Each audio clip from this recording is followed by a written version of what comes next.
আমাদের প্রিয় নবী হজরত মোহাম্মদ সাল্লাহ আলী সাল্লামের মেয়ে ফাতেমা, আমাদের প্রিয় নবী মোহাম্মদ সাল্লাহ সাল্লাম তার মেয়েকে ডেকে বললেন, মা গো, জান্নাতে তুমি হবে সমস্ত নারীদের সর্দারনী।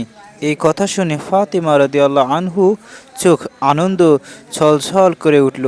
তিনি ভাবলেন, এই মহানত মর্যাদার কারণে হয়তো তিনি সবার আগে জান্নাতে দরজা পা রাখবে।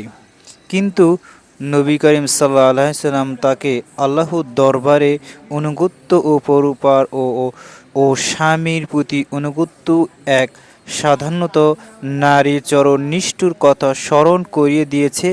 বিনিময়ে শিক্ষা দিলেন, তিনি বুঝালেন, জান্নাতের শ্রেষ্ঠ কেবল বা বংশ বা পরিচয় নয়, বরং আল্লাহর প্রতি গভীর ঈমান ও ধ্যান আর তাকওয়ার উপর নির্ভর করে।